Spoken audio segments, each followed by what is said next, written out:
নমস্কার বন্ধুরা, খেলা জমে গেছে পাকিস্তান ভার্সেস বাংলাদেশ। মুশফিকুর রহিম ১০০ রান করে ফেলেছেন, ৪০১ ৬ উইকেটে।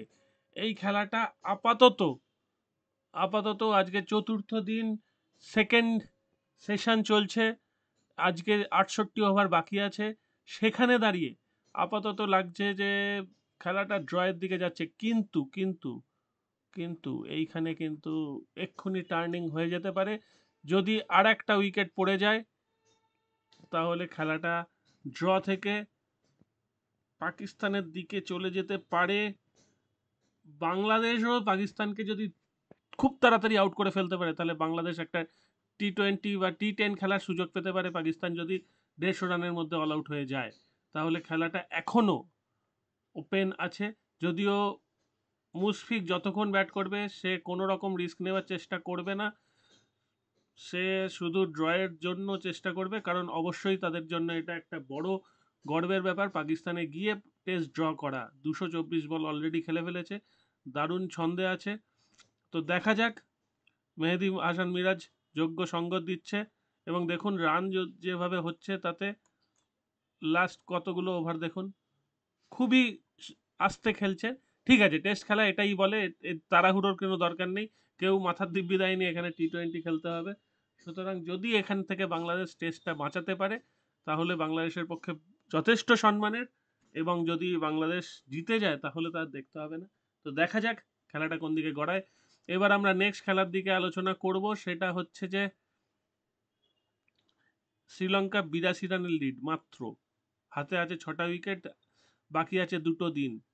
কিন্তু আশার আলো যেটা, সেটা হচ্ছে যে so a day of 3 extended session has concluded. ঠিক আছে, আশার আলো যেটা, সেটা হচ্ছে কামেন্দু মেন্ডিস ৫৬ রানে ব্যাট করছে, এবং দীনেশ চান্দিমাল প্রো প্লেয়ার, একটা অনেক পুরনো প্লেয়ার, ৮০খানা টেস্ট ম্যাচ খেলেছে, সে কিন্তু ক্রিজে রয়েছে। এরপরে যারা আসবে তারা হালকা ফুলকা ব্যাট করতে পারে, মানে একদম ৪ বলে বা ৪ ওভারের মধ্যে শ্রীলঙ্কা অল আউট হবে এর চান্স ভীষণ কম।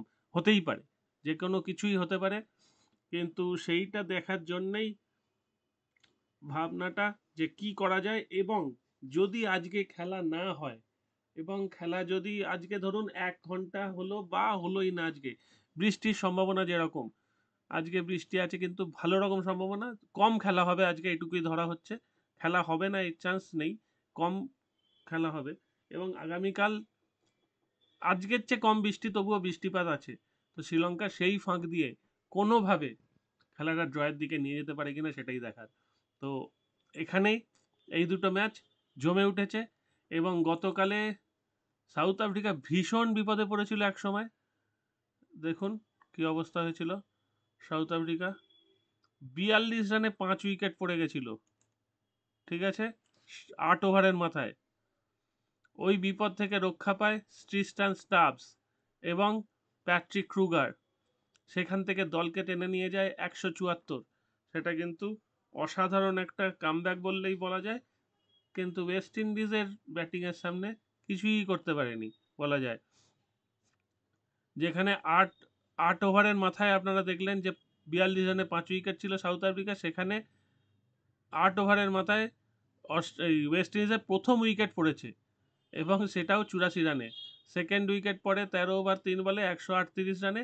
থার্ড উইকেট পড়ে ১৭২। তখন খেলা হয়ে গেছে। এবং দেখুন সবাই দুর্দান্ত খেলেছে, ৪০, ৫১, পুরান ২৬ বলে ৬৫, খেলা ওখানেই শেষ। ৭খানা ৬ মেরে দিয়েছে, পুরান খেলা শেষ করে দিয়েছে ওখানেই। আর রস্টন চেস একটাই বল খেলেছে, ৪ মেরে দিয়েছে। তাহলে প্রথম ম্যাচটা যারা দেখেছে, আমি জানি না কারা দেখতে পেরেছেন, কিন্তু খেলা জমজমাট হয়ে গেছে। ঠিক আছে, আর একটা ম্যাচ নিয়ে আলোচনা করব, সেটা হচ্ছে গতকাল নেদারল্যান্ড ভার্সেস কানাডা টি-20 ছিল। নেদারল্যান্ড জিতে গেছে। আজকে কানাডা ভার্সেস ইউএসএ। ইউএসএ যেরাম ফর্মে আছে, ইউএসএ জিততে পারে। ৮ খেলা, খেলাটা মোটামুটি খারাপ হবে না। এবং দেখুন ১৫০ রানের কাছাকাছি হতেই পারে। ইউএসএ ব্যাট করলে ১৬০-৭০ও হতে পারে।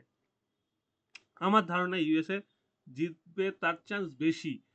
খেলায় যা খুশি হতে পারে, তবু ইউএসএ জেতার চান্স অপেক্ষাকৃত বেশি বলেই আমার মনে হচ্ছে। তো সেখানে দেখা যাক কোন দিকে খেলা গড়ায়, এবং ইউএসএর পক্ষে বাজি নিশ্চয়ই পড়বে। তো খেলাটায় যদি ইউএসএ কখনো বিপদে পড়ে, সেই সময় ইউএসএর ওপর বেট লাগানোটা ভালো বলে আমার মনে হচ্ছে।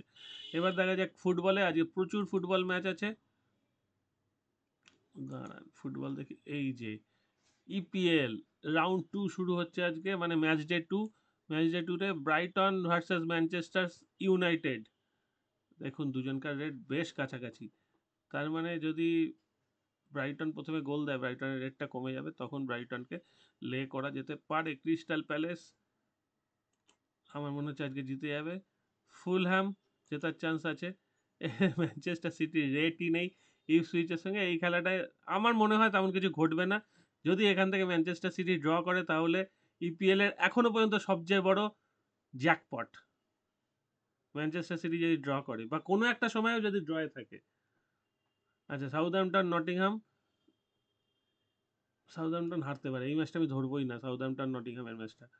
টটেনহাম হারবে না, আর্সেনাল জিতবে। ওসাসুনা ম্যালোরকা, এই ম্যাচটা ধরা মুশকিল হচ্ছে, এই ম্যাচটা বুঝতে পারছি না। বার্সেলোনা উইন অর ড্র, অবশ্যই রিয়াল সোসিডাড এখানে। গেটাফে না ভালো কেন, গেটাফেই জেতা সুবিধা বেশি। গেটাফের হোম গ্রাউন্ড, গেটাফের টিমটা যথেষ্ট ভালো। অক্সবার্গ ওয়েডার ব্রেমেন, আমার ধারণা ওয়েডার ব্রেমেন জিতবে, আমার ধারণা। জার্মান বুন্দেসলিগার জন্য বললাম। এইখানে মনজা জেনো, দেখুন দুজনে কাছাকাছি, ছেড়ে দিন, রিস্ক নেওয়ার দরকার নেই। ইন্টার মিলান প্রথমে একটা গোল করে দিলে আরও সুবিধা, তখন আপনারা ইন্টার মিলানকে লে করুন, এবং ইন্টার মিলান একটা গোল খেয়ে গেলে সুন্দর একটা প্রফিট এসে যাবে। উদিনেসে, না না সরি সরি, লাজিওর সঙ্গে খেলা, আর এদিকে মিলান। এই হচ্ছে মোটামুটি আজকে আমাদের প্রেডিকশন। এখান থেকে আপনারা ভেঙে ভেঙে খেলতেই পারেন। এখানে ম্যানচেস্টার ইউনাইটেড জিততেই পারে, অসম্ভব কিছু না। আপনারা 4টে 5টা নিয়ে ভেঙে ভেঙে খেলুন, অসুবিধা হবে না, আশা করছি জিতে যাবে। এবং সামনে ইউএস ওপেন আসছে, আমি কভার করার চেষ্টা তো করবো। 26 তারিখ থেকে ইউএস ওপেন শুরু হবে যখন, দাঁড়ান ইউএস ওপেনটা একবার দেখে নিই।